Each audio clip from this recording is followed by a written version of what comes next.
যে সত্যিকার অর্থেই রাজনীতির লোকেরা আমাদের কাছ থেকে শুধু ভোটটা নেবে, কিন্তু অধিকারের ক্ষেত্রে আমাদেরকে কিছু দেবে না। রাজনীতিতে কে খুন হবে? মুসলমানরা খুন হওয়ার জন্য, সিপিএম এর জন্য যদি খুন হতে হয় তাহলে তার জন্য মুসলমান দরকার। তৃণমূলের পক্ষে খুন হলে সেজন্য মুসলমানের দরকার। কংগ্রেস এমনকি বিজেপির পক্ষেও যদি খুন হতে হয় সেটাও কিন্তু মুসলমানদের খুন হতে। বলি যে ধর্মের নামে কেউ ভোট চাইবেন না। তো এই জায়গা থেকে ওদের আমাকে ভোট না দিলে তোমরা বাঁচবে না, ওরা বলবে যে আমরা জিতে গেলে তোমাদেরকে বাঁচাবো না, এই জায়গা থেকে আমাদেরকে বেরিয়ে আসতে হবে। কঠিন এক চ্যালেঞ্জের মুখোমুখি। আমাদের অধিকার আজকে যদি প্রতিষ্ঠিত করতে হয় তাহলে সে অধিকার কিন্তু ছিনিয়ে নিতে হবে, সে অধিকার কেড়ে নিতে হবে। ভিক্ষা বা দয়া হিসাবে যদি আমরা বসে থাকি অধিকার কিন্তু আমরা পাবো না। 2008 সালে এই মৌলালী যুব কেন্দ্রের বড় অডিটোরিয়ামে সংখ্যালঘু যুব ফেডারেশনের কনভেনশন হচ্ছে সংরক্ষণের দাবিতে।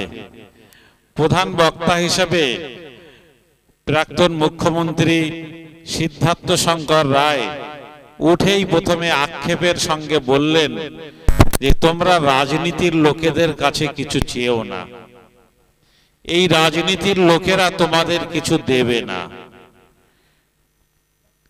তখন থেকেই আমরা উপলব্ধি করেছি যে সত্যিকার অর্থেই রাজনীতির লোকেরা আমাদের কাছ থেকে শুধু ভোটটা নেবে, কিন্তু অধিকারের ক্ষেত্রে আমাদেরকে কিছু দেবে না। আজকে যেটুকু ওবিসি বলুন বা যেটুকু সুযোগ সুবিধা হয়েছে সেটা কিন্তু মুসলমানদের সংগঠিত আন্দোলনে তারা যেটুকু কেড়ে নিতে পেরেছে অধিকার, সেইটুকুই কিন্তু মুসলমানরা পেয়েছে। সেই টুকরোটুকুই পেয়েছে, তার থেকে বেশি আজও পর্যন্ত মুসলমানরা কিছু পায়নি। তাই আমাদের অধিকার আজকে যদি প্রতিষ্ঠিত করতে হয় তাহলে সে অধিকার কিন্তু ছিনিয়ে নিতে হবে, সে অধিকার কেড়ে নিতে হবে। ভিক্ষা বা দয়া হিসাবে যদি আমরা বসে থাকি অধিকার কিন্তু আমরা পাবো না। এটা আমাদের সবাইকে বুঝতে হবে, উপলব্ধি করতে হবে। আমি আজকে অত্যন্ত বেদনার সঙ্গে বলতে চাই, পরশুদিন একটি ভিডিও পোস্ট করেছিলাম আসামের। দেখেছেন যে সেখানে হাজার হাজার মানুষকে প্রতিনিয়ত শত শত বুলডোজার নামিয়ে মানুষগুলোকে গৃহহীন করে দেওয়া হচ্ছে। তারা তো এই দেশের নাগরিক, সেই মানুষগুলোর ব্যর্থতা নয়, ব্যর্থতা সরকারের। স্বাধীনতার পরে এতটা বছর চলে গিয়েছে, অথচ প্রতিটি ভারতবাসীর অন্ন বস্ত্র বাসস্থানের ব্যবস্থা সরকার করতে পারেনি। এ ব্যর্থতা সরকারের, এ দায় সরকারের। সেই দায় আর ব্যর্থতা ঢাকার জন্য আজকে সরকার বলছে যে তোমরা ভোটার লিস্টের সঙ্গে রেশন কার্ড জুড়ে দাও, নাগরিক কিনা তার প্রমাণ করো। তাহলে যদি নাগরিক বৈধ না হয় তাহলে নাগরিকের দেওয়া ভোটে সরকার কিভাবে বৈধ হতে পারে? এই প্রশ্ন দেশের সব মানুষকে তুলতে হবে। কিন্তু ভাই আমার, যতক্ষণ পর্যন্ত আমরা এই হিন্দু মুসলমানের মধ্যে এই যে ভেদাভেদ, এই হিন্দু মুসলমানদের মধ্যে এই যে লড়াই আর সংঘাত, এইটা যতদিন পর্যন্ত রাজনীতির লোকেদের এই খেলা খেলতে দেব ততদিন পর্যন্ত ওরা ভাতও দেবে না, ওরা মাথার উপরে ছাদও দেবে না, ওরা অন্ন বস্ত্র কোনো কিছুর ব্যবস্থাই কিন্তু সাধারণ মানুষের জন্য করবে না। তাই আমাদেরকে কিন্তু ঐক্যবদ্ধ হতে হবে। আমি চাই পশ্চিম বাংলার মানুষ সেই অভিশাপ থেকে অন্তত বাঁচুক, যেদিন তারা অন্তত শাসক আর বলতে পারবে না যে তোমরা যদি আমাদের ভোট না দাও তাহলে কিন্তু বিজেপি আসবে, তোমাদের পরিণতি আরো বেশি খারাপ হবে। এটা পশ্চিম বাংলার মুসলমানদের জন্য একটা বড় অভিশাপ, একটা বড় দুঃসময়, একটা বড় কঠিন চ্যালেঞ্জ। এই চ্যালেঞ্জের বাইরে আমাদেরকে বেরিয়ে আসতে হবে। আমি একদিন একজনের কাছে শুনছিলাম, তিনি বলছিলেন যে এবার অন্তত আমরা বলি যে ধর্মের নামে কেউ ভোট চাইবেন না। তো এই জায়গা থেকে ওদের আমাকে ভোট না দিলে তোমরা বাঁচবে না, ওরা বলবে যে আমরা জিতে গেলে তোমাদেরকে বাঁচাবো না, এই জায়গা থেকে আমাদেরকে বেরিয়ে আসতে হবে। কঠিন এক চ্যালেঞ্জের মুখোমুখি। আর এই জাতি, আমরা জানি যে আমাদের মুসলমানদের মধ্যে সরলতা অনেক বেশি, মুসলমানদের মধ্যে নীতি মূল্যবোধ বেশি। এটা মানিকদাও স্বীকার করবেন, এটা সুকৃতিদা স্বীকার করবেন। আর পিছনে বসে আছেন আমাদের অনন্তদা, তিনি তো অনন্তকাল ধরে সে কথা বলছেন। তো এই সরলতার সুযোগ নিয়ে নানা ভাগে, ওই আপনারা বিগত 100 বছর আগের ইতিহাসও যদি খোলেন তাহলে দেখবেন যে নানাভাবে মুসলমানদের কিন্তু বিভক্ত করে দেওয়ার একটা ষড়যন্ত্র চলে। কখনো বলে আসাদুদ্দিন ওয়েসি পার্লামেন্টে খুব ভালো বক্তব্য রাখছেন, কেন? বিজেপির কাছ থেকে পয়সা নিয়েই নাকি বিজেপির বিরুদ্ধে কথা বলেন। এই যে মিথ্যা টোপ মুসলমানদের দেওয়া হয়, আর সরল মুসলমানগুলো সেগুলো অকপটে গিলে নিয়ে যে আমার পক্ষে লড়াই করে, যে আমার জন্য লড়াই করে, যে মজলুমের জন্য লড়াই করে, যে জালেমের চোখে চোখ রেখে কথা বলে, আমরাও কিন্তু সেগুলো ভুলে গিয়ে ওই অভিসন্ধিকারী যারা, তাদের কথায় ভুলে গিয়ে তাদের দিকেই আমরা মেতে যাই। এগুলো বুঝতে হবে আমাদেরকে যে কে আমার লোক আর কে আমার শত্রু। আর আমাকে গাড্ডায় ফেলার জন্য কিভাবে আমাদেরকেও ভিলেন বানানোর একটা ষড়যন্ত্র চলছে। কখনো আসাদুদ্দিন ওয়েসের বিরুদ্ধে, কখনো আসামের বদরুদ্দিন আজমলের বিরুদ্ধে, যারা মুসলমানদের জন্য লড়াই করে, যারা মুসলমানদের জন্য সংগ্রাম করে, তাদের বিরুদ্ধেও অনেক সময় দেখবেন যে নানা ষড়যন্ত্র তৈরি হয়।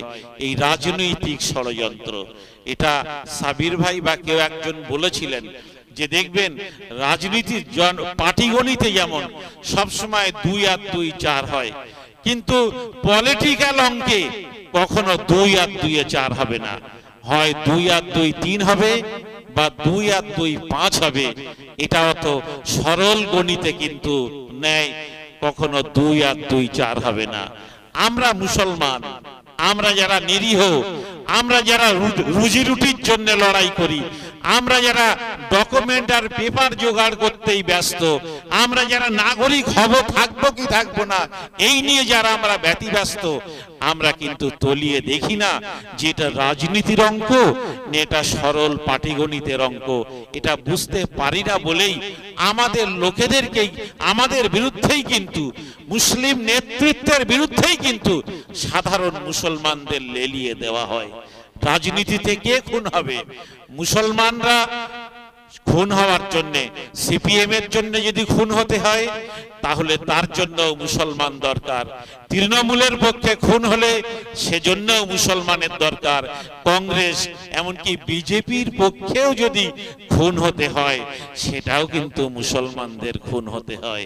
আমরা গিয়ে দেখে এসেছি বীরভূমের পাড়ুই বলে একটি জায়গা, গোটা গ্রামে রাজনৈতিক সংঘর্ষে বহু মুসলমান বিজেপি সমর্থক তারা মৃত্যুবরণ করেছিল। আমরা তাদের গ্রামেও পৌঁছেছিলাম। সংখ্যালঘু যুব ফেডারেশন সবভাবে সব সমস্যার ক্ষেত্রে সাধারণ মানুষের কাছে পৌঁছানোর একটা চেষ্টা করছে। তো সেই জন্যে আমরা আশা, সেই জন্যেই কিন্তু আজকের মানুষের প্রত্যাশা বেড়েছে।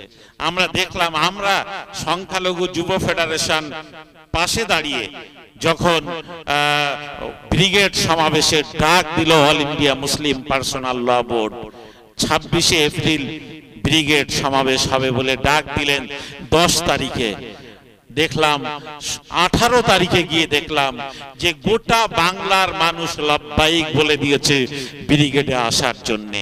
রাজ্য সরকার থেকে শুরু করে অ্যাডিশনাল